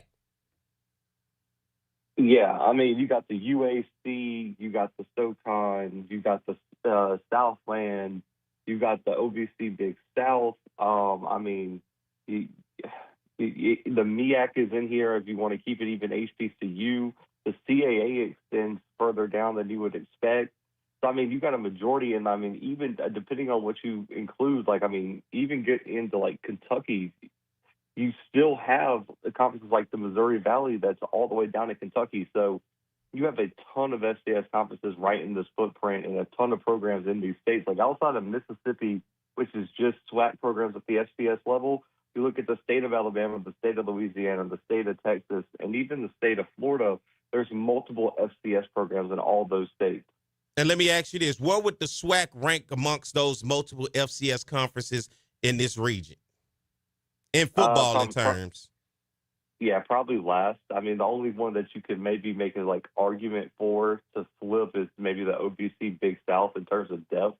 But then you got like a Tennessee Tech in there that really helps some of UT Martin, a SEMO. So when you just look at out-of-conference wins, when you look at just the overall competitiveness of the conference across the FCS, it would definitely be last. And when you look at that and say last, what separates, because, I mean, it's not like because these schools may be PWIs, predominantly white institutions, that in people's mind, because we're the HBCUs and they the PWIs, it's like all of a sudden things seem to be greater over there. But those schools have their own issues as well, just like within the SWAC. But what seems to be the separation to keep them out of last when you look at not their top-tier programs? Because I take a program like a Southern.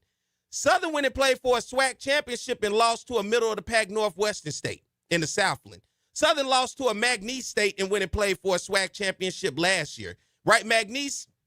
Southern lost to Nichols, who did not win another game and got blew out as though we played LSU last year, and we went on to play in the SWAC championship while they went on to lose the rest of the games on the schedule. What seems to be the difference or the separation to where even their middle-of-the-pack teams seem to be beating our teams that contend for championships? I mean, one is coaching. I think you can look at a handful of these out-of-conference matchups, these matchups that we've seen, and just say that it's just been poor coaching. But then also, too, it's just, and we kind of talked about it seems like in these out-of-conference matchups, some of these SWAC teams just, the execution isn't the same. And one or two mistakes, Perry, could turn the game from a potential upset win in out-of-conference play to a loss. Like, you even look at, like, Alcorn this year when they lost to Northwestern State. Alcorn's a more talented team than Northwestern State, right? Mm-hmm. That team hasn't won a game in, like, 3 years. But what happened is Alcorn threw, what was it, Perry, 2 or 3 interceptions in the red zone? Horrible. In that game. You can't make those type of mistakes and then expect to win. You look at Southern with McNeese last year, right? How big were special teams in that loss to McNeese last year when McNeese came back and won that game? That was a game Southern should have had in the bag. And then you look at that Nichols game. I'm sorry, man. Listen, you can't bring up resources. You can't bring up coach. Like, Nichols should never be 50 points better than Southern. And they came into Baton Rouge, Perry, and beat Southern by almost 50 points on high school day in front of all these recruits, and nobody blinked an eye because Southern made the SWAC, won the SWAC West and went to the SWAC championship game and got beat the exact same way by Jackson. It wasn't a SWAC game. That's all I hear. Scotty, let me throw it over to you because saying it ain't a SWAC game, you and I have this conversation all the time. Every game needs to be taken serious, but at the same time, when you look around FCS, and I'm having this conversation for people out there because it's time for us to get a new mindset and a new thought if we want to be what we say we want to be. But for you, development of players, because in this conference, quarterback play is horrible. And you see the teams who have the better quarterback because they typically contend for the championship and win the championship. But when you're looking at development and then even NIL, maybe NIL isn't our thing. Maybe we need to focus on that money you're trying to give a player for NIL. Maybe we need to put that into maybe more coaching, maybe as well as facilities. Your thoughts when you look at that landscape of development, transfer portal, along with NIL, Scotty? Man, I love that point, P. And my thing was going back to that SWAC game stuff. It's like if you was at work and dude was like, why you didn't do your work? Well, it's not Monday. You'd be like, bro, like, come on, man. It's like you should always be working. But anyway, that's neither here nor there. I think when you're talking about development, it goes back to coaching. Like, who are you bringing in to do the coaching? Who are you bringing in? Have they shown you that they can develop? Have they shown you that? Do they have a resume of developing quarterbacks, developing receivers, or whatever you might need? Because again, you could see the elevation in quarterbacks at FAMU when Willie was there. Wow, Willie's a quarterback. He was the quarterback coach, and you could see it didn't matter who they brought in as quarterback. They were successful. Even into the Rashawn McKay era, he wasn't special, but he was a great game manager for them. And he played it towards his skill set. And I think too many times it's not even a player development. It's a player execution. Like, I'm asking a player who runs to pass, i.e. Bashawn McCray. Bashawn McCray, if you put him in a triple option system, he will probably do really well. He will probably look really good. Cam McCoy, the same thing. If I put him in a triple option system or a spread option or a spread power run style, he would look really well. But when you're asking this guy to throw the ball 30 times, he looks really bad. So it's not even always player development. It's player execution of saying, hey, can I get the best out of my player's ability of what he's able to do, not what I want him to do. And I think that goes back to coaching and understanding your players. So to me, it's like, if I was the SWAC, I would always look at Division II coaches because Division II coaches are willing to take the risk to come up to Division I because they want to make that jump. So if I go get me a guy, and again, it doesn't have to be an HBCU guy, it could just be any guy, you know, he might be making 150, he might be making 125 at the D2 school, but he wants the chance to do it at a D1 level. He might take the lateral move of pay just to prove that I can coach at a D1 level, and I think people miss out on that. To where now I'm saving a few bucks, and now I can put that money to his support staff and get the best version of him or whatever his staff is.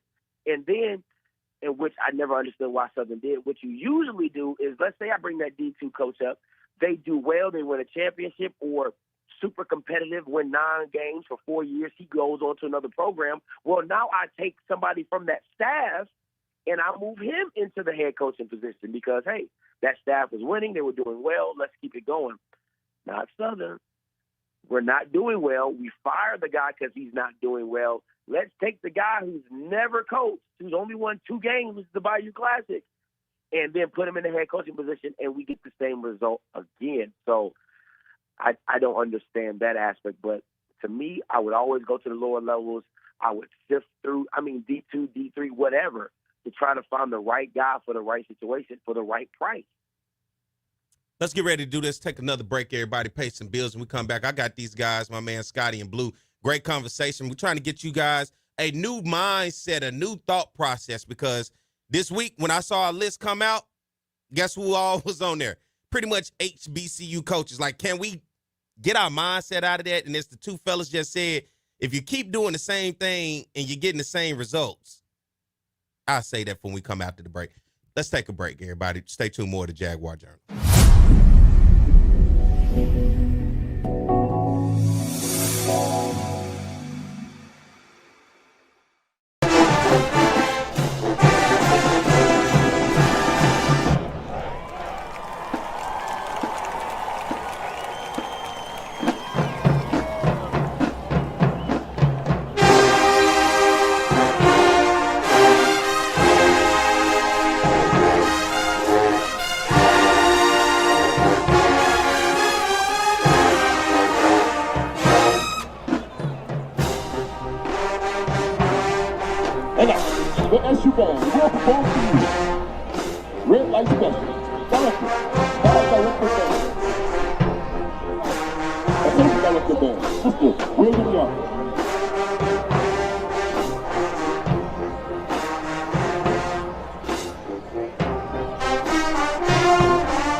All right, everybody, we're back. It is the Jaguar Journal. I'm Perry White. Good morning to you guys. I got my man Blue and my man Scotty, a.k.a. Off Script, joining me this morning. Good morning, fellas.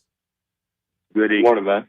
All right, as we continue this conversation, Blue, I want to throw it over to you because for me, having this conversation this morning, maybe it's eye-opening to some fans of Southern that's out there that maybe never had an opportunity to have this conversation, or they have the same old conversation with the same old names, talking about the same old people stuck in that same old bubble.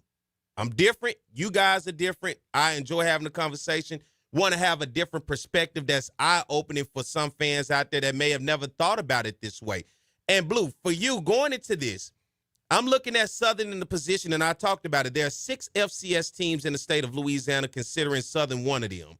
5 of them, Southern has played except Southeastern and has not beat any of them within 30 years. They've never beaten McNeese. It's been a long time since they've beaten, I believe, Nichols or Northwestern State. And right now, the only team you can say that you beat is Grambling on the FCS level.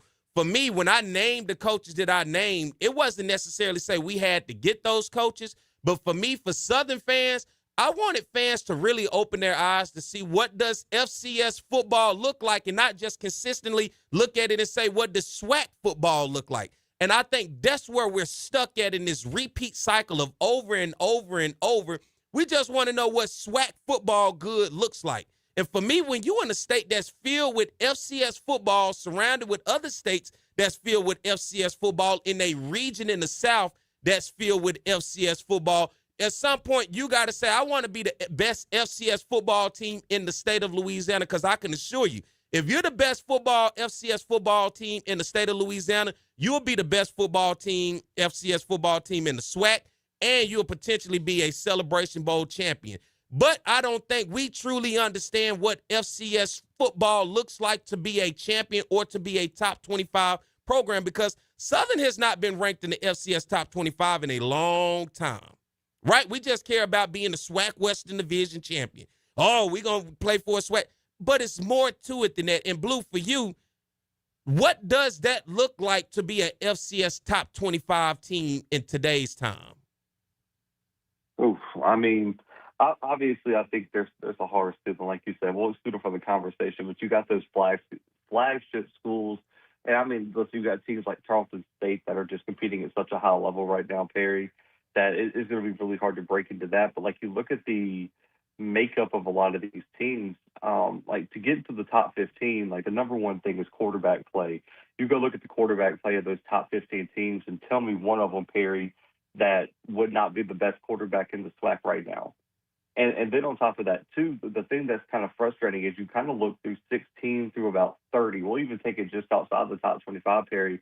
The difference in separation between those teams is so small, which means the opportunity is there. And you have a team that's kind of showing you what it takes in Jackson right now, right? They're in the top 25. I think Central has been ranked in the top 25 for at least one time in the past, 3 years. And you look at the construction of the line of scrimmage, the depth on the offensive line, the depth on the interior of the defensive line, and then also, too, Perry, you just look at those programs. They're out recruiting and out developing, more importantly, all the other programs in the FCS. You look at some of these teams in the top 25. Perry, when we drop the top 10 FCS, let's just say transfer portal classes, it's all about hit rate. Listen, the top 2 transfer portal classes this year in Incarnate Word and Stat State have not been good. Stat State just got beat by 21 points last night by Montana. But you know who did hit really well on transfers? Prairie View, Tennessee Tech, Tarleton State. You've got to find a way to increase your hit rate in the transfer portal. And when you go and look at the construction of the rosters, they have depth in key places. And the most important thing, Perry, is, like I said earlier, they have a quarterback, man. And that's something that I think we've seen across the SWAC has really been lacking. There's really only – Perry, once you get past Andrew Body, Jacoby, and Morgan, Quad's hurt, so you can't include him. Do we have anybody with a top 50 quarterback in the FCS right now? Top 50? Shit, you asking a lot. No. There you go. and I think, and let's keep it going on that, Blue. My thing is, some programs don't even have to have the top 50 or top 100 quarterback. They just have to have a system that works for their personnel. That's it. That's the frustrating part. Okay, yeah, I might not have the special guy, but can I find, like Northwestern State? I don't have a special guy, but that quarterback just gets the job done. You know what I'm saying? Like what I'm asking him to do, he can get the job done. And I think that's why the coaching aspect of it has to change, because if you get more coaches in the SWAC, that's how you elevate the program. That's how you elevate the conference, because now the A&Ms look a lot better, the Grambling look a lot better, the Valleys look a lot better, the UAPBs start to look a lot better, because they have a system, they have a process, and they're competing on a high level. It doesn't have to be where they're winning championships, because there's only one team that can win one. But you want them to be competing outside the conference as well as inside the conference. And I'd be so curious to know why, when I look at the personnel across the SWAC and I see what they try to quarterback out there to try to do, knowing this guy does not go through his progressions. This guy does not make 50% plus of the short intermediate routes. This guy's deep ball is typically overthrown. Why are you asking this guy to do all of this knowing he's not developed to be that guy? And I would take Southern in this example. I still don't know what Southern's identity really wants to be besides inside zone in terms of offense. But you got quarterbacks in all 3 different directions. What system do you set up? Because typically, if I'm going to run an offensive scheme, all my quarterbacks are going to look the same. I'm recruiting a certain look and a certain type of quarterback with characteristics. So when one go down, the other one fits the scheme just as much as the last one. With Southern, you got a pocket passer in Jalen Woods. Okay, when Jalen goes out, now you got a dual threat in Cameron McCoy. Okay, now when he goes out, now you got Ash. You're all over the place. It's like, well, we don't have the personnel to fit the scheme for each one of these guys for trying to do something like, so what is the system? What is the scheme? And it just seems like you're throwing something on the wall and hoping it sticks, Scotty. Yeah, if you think about it in the sense, it's like, okay, if I build a scheme to where I'm able to run the ball, play action off the run, and make throws, then I can put any quarterback in there. Right, but then when you have a Mark Frederick style system where I do a lot of RPOs and a lot of quarterback running, well, if I have a non-running quarterback, then I can't run that scheme. And let me be very clear, and I'm saying it on the Jaguar Journal, Mark Fredericks is not good enough to make decisions and change his scheme up to fit his quarterback. And the reason I'm saying that is because When you see a person like Willie Simmons, who went through a Ryan Stanley, who went through a Rashawn McKay, who went through a Musa, and is now dealing with Kejuan Jenkins, you see the elevation and de-elevation of his offense based on his quarterback. Mark Fredericks in 2 years is showing you, if you can't do it like this, I can't use you. That is waste of money. Because if I'm paying you to coach football, it's not coach football to the way that you want to coach it. It's coaching football to what you have on your team. That's what makes great coaches great, is that, hey, I see this guy that he's not the best passer, but, man, if I get him out in space, he can really do something. Let me figure out a way to get him out in space. Hey, I got a special talent like Trey Holly who's crazy good. Let me find ways to get the ball in his hand to make it easy for my quarterback. That's the things that I really get frustrated when I look around the SWAC, of just the lack of creativity to just say, hey, I can't do this, but maybe I can do this. Or I seen a team do this. Let me add that to my rucksack, as we say in the military. So that's where I'm getting frustrated. So now you're paying people $100,000. You're paying head coaches $225, $250, and you can't make no adjustment. Nah, that's a problem for me. Let's get ready to take a break, everybody. Last one. Look, I'm enjoying this conversation with my boys, my man Scotty, my man Blue. You guys stay tuned. We'll be right back. Stay tuned more to Jaguar Journal. What's going on, everybody? I am Perry White. I'm the host of the Jaguar Journal. I want to make sure that you guys tune in live each and every Saturday morning from 7 a.m. to 9 a.m. on 107.3 FM. We also have our affiliates in Alexandria, Louisiana, as well as down in New Orleans. And if you're not able to catch us on radio live, you can subscribe to our YouTube channel as well as follow us on Facebook. It's the Jaguar Journal.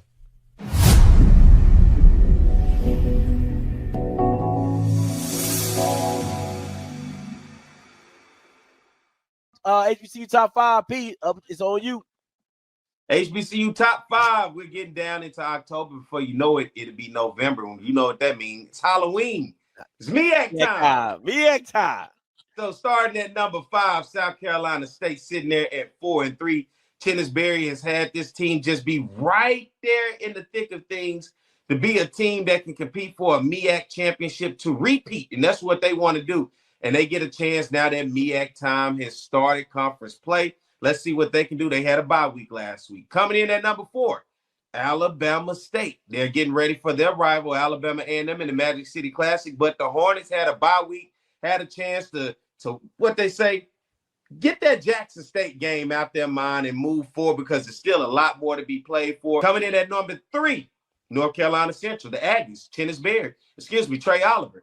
Trey has continued to show that program, it can be consistent. And whether it's transfer or whether it's developing guys and they're waiting their turn, the Eagles continue to find ways to win. And I continuously say this. When it seemed like the ship was shaky when they played Old Dominion in New Hampshire, they found a way to get back on track. They're going to have a big game this week against Delaware State. I'm looking forward to see what Trey Oliver does with North Carolina Central. Coming in at number 2, who would have thought? The Prairie View A&M Panthers. I saw them personally this weekend whoop up on my Jaguars. They have consistently found ways to win, and they are undefeated in the SWAC West. They are 5-2 on the season. And Coach Tremaine Jackson said, hey, ain't nobody talking about no losers. They only talking about winners. And that's why I'm talking about Prairie View right now. They are winners, and right now they have worked their way up to the number 2 spot, as North Carolina Central and Alabama State didn't have a game this past weekend. And, of course, whether they had a game or not, Jackson State's still the number 1 team in black college football. Once again, I continuously tell everybody they play the best 3 phases of the game off and ship. And for me, Jackson State number 1. So coming in, number 5, South Carolina State. Number 4, Alabama State. Number 3, North Carolina Central. Number 2, Prairie View. And Scotty, number 1, Jackson. All right, good morning, everybody. It is the Jaguar Journal. Glad to have you guys back joining us this morning. I'm Perry White. Good morning to everybody listening to Talk 107.3 FM across the Baton Rouge capital city area, and everybody watching on our Facebook and YouTube live this morning. Good morning to you guys, and good morning to my 2 guests, my man Blue and Scotty. Good morning, fellas. Good morning, man. What's good? Glad, hey, Scotty, you waking up a little bit. He went from Ron to what's good. Now, hey, we headed in the right direction. When you got 4 kids, man, you gotta get up, man. Gotta get up. Listen, I'm enjoying the conversation today because I think it's much needed, especially amongst the fan base in which I reside in, Southern University. a lot of people would say, Perry, you don't know what you're talking about. Perry, what credentials do you have? Perry, who are you? But at the end of the day, what I do know is I analyze and I watch and I evaluate a lot of things from afar. And because I'm in this space, I have grown to pick up and have conversations and wisdom from so many people who actually do know, from so many people who do understand. And for me, I have grown to get my knowledge more and more and more to see things differently besides the way you've only always seen it. And that's why I enjoy having conversations with you guys, because it's open enough to have the conversation. It does not seem to have to be forced to be one way, but it's saying, hey, can we at least have our eyes open enough to try something different? And what I've seen at Southern University is trying the same thing, trying to fit a square into a triangle and hoping it works, because we want that old thing back. You want to recreate something that happened almost 30 years ago in the Pete Richardson era. The late, great Dr. Everett Gibson told me Southern did the same thing in the 70s when A.W. Mumford passed away. They went through this same cycle of trying to recreate success through his assistants by hiring assistant after assistant.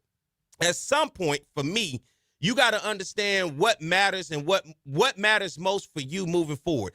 All SWAC programs in terms of football are not built the same. Once again, what's for Southern is not for Texas Southern. What's for Texas Southern is not for Alabama State. But what I know is for Southern is a fan base that is prideful, with tradition, that want to win championships.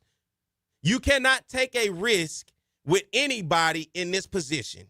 You cannot take a risk hoping the guy can figure out how to be a head coach in this position. You have to have somebody who can ignite a fan base, bring the passion and the energy of a fan base that's going to buy parking, RVs, concession, butts in the seats in terms of tickets. And I look at butts in the seats two different ways, because in our HBCUs, the third highest person being paid on our campuses is typically the football coach. In order, the president, the AD, the football coach. And because of that order, you're looking for that investment and that return out of that football coach. Not only is his job to put butts in the seats for the football game, but the football in terms of athletics is the front porch to any institution. Hey, Perry, I want to ask you a question, but I want Blue to assist me on asking you this question.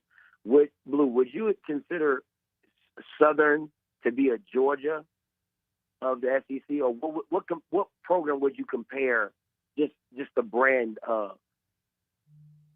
Oh, I mean, I guess if you're making comparisons across the SWAC, like right now, you would have Jackson kind of like as the Alabama of the SWAC. I mean, they've won they're on the track to win 4 out of the last 5.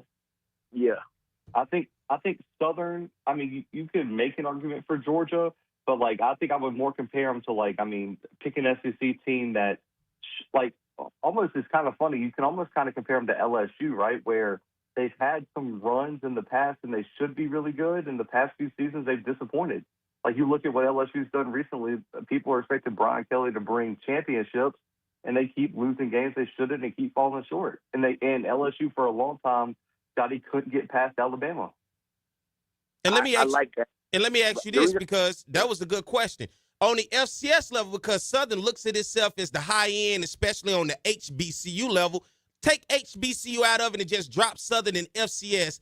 What does Southern, in terms of its program with marketing, branding, and everything, what does Southern land in the landscape of FCS? Like if I had to rank them in the FCS right now as a team? Not as a team, just the brand. Like there's certain brands where you expect to win. And just take Ohio State. If Ohio State doesn't do good, but then when a job comes open, it's saying, well, that's a sought-after job. And when you look at the landscape of college football, not ranking, but just the program itself, hey, man, that's a program right there. Where does Southern rank in the landscape of FCS? Of when you look at the opening, it turns heads around FCS and, hey, man, that's a potential great program right there. Yeah, I actually think that would be near like that. They would be one of the top job openings, because I've talked to a lot of FCS coaches over the past few days that Southern has kind of piqued their interest. Like this is a coveted job, like you said, it's one of the top jobs in HBCU football. And so when you look at the fan support, when you look at even like with HBCU resources, like Southern would be on the top end. So I think Southern would actually rank pretty highly if you're just looking at the brand / how I guess how enticing the job would look. I actually think Southern would rank pretty highly in FCS. Because I can go to Tennessee Tech and go 7-0 and play in front of 3,000 fans, or I can come to Southern and go 7-0 and play in front of 30,000 fans with a national television audience of NBC, ESPN, HBCU, Go, SWAC TV, play in big-time NFL venues and championships. Trying to sell the program. Stay out of this, Scotty. This is my part of it. You stay out of this. I'm putting it out there. Don't you rain on my parade. Yes. No, let me ask you. Let me tell you why I asked the question that I asked you is because Georgia felt the need to go the coordinator route with Kirby, right? And that was a risk. They had been winning, and y'all SEC guys, I'm not really, but they had been winning 9 games. I got about 2 minutes, fellas. 2 minutes. I couldn't get over the hump. My thing is, I don't see why you guys couldn't make the same reach of poaching Terrenzo Quinn and hurting Jackson and bringing him on as your head coach. Because T.C. Taylor is not Nick Saban. The thing is, everybody wanted to pull a coach from Nick Saban's coaching tree. Everybody. Steve Sarkisian, Lane Kiffin, Kirby Smart. You make that sound like T.C. Taylor's a scrub. No. There are plenty of good coaches that are out there. Not T.C. Taylor, much respect to him. Not calling him a scrub, but he's not Nick Saban. Is all I'm saying. But you in the ask the landscape question. of FCS, in the landscape of SWAC, yes, he is. Like, you can't even be mad at him. I don't want the landscape of SWAC, though, Scotty, is what I've been yelling. I want the landscape of FCS. My thing is this. That's because Jackson don't schedule nobody. That so doesn't I mean want that him. if you. All right. I'm down to. Hey, here we go. Great show, fellas. Scotty, let everybody know where they can keep up with you, man, and find you. Y'all can catch me on YouTube, Offscript, as always, and on Twitter and Instagram of Offscript_TV.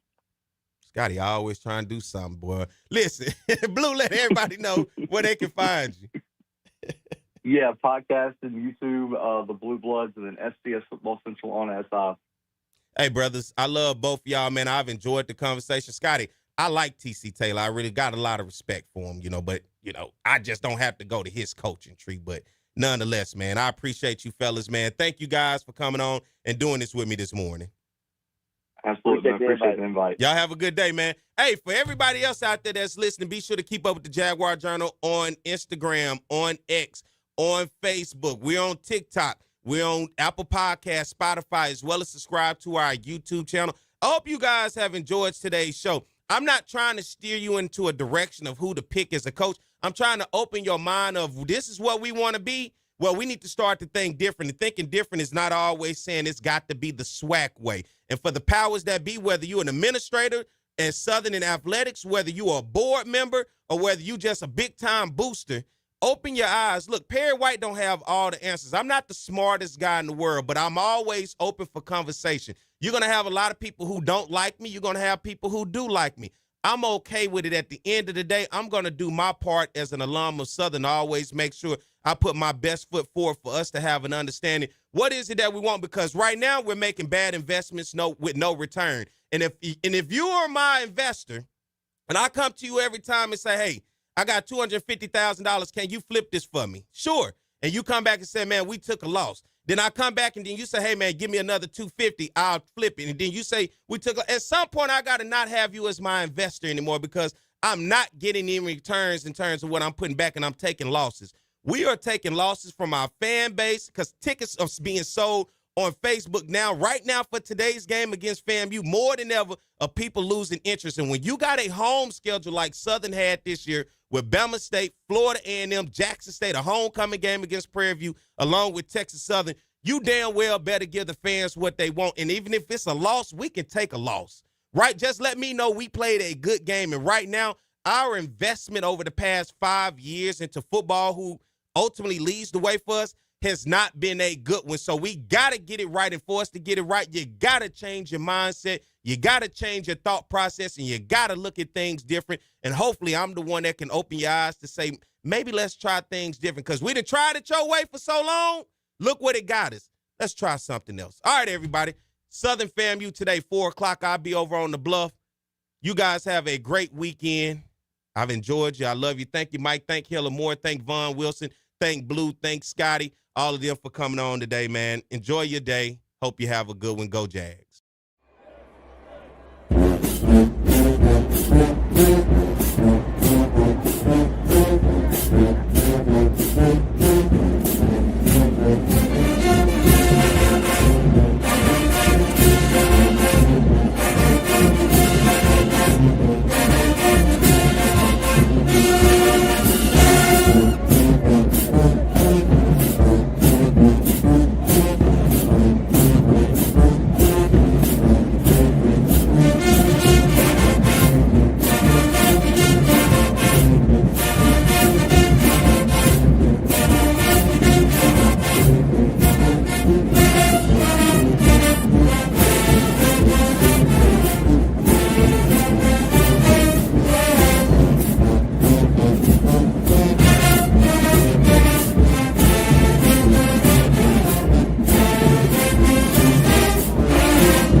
What's going on, everybody? I am Perry White. I'm the host of the Jaguar Journal. I want to make sure that you guys tune in live each and every Saturday morning from 7 a.m. to 9 a.m. on 107.3 FM. We also have our affiliates in Alexandria, Louisiana, as well as down in New Orleans. And if you're not able to catch us on radio live, you can subscribe to our YouTube channel as well as follow us on Facebook. It's the Jaguar Journal.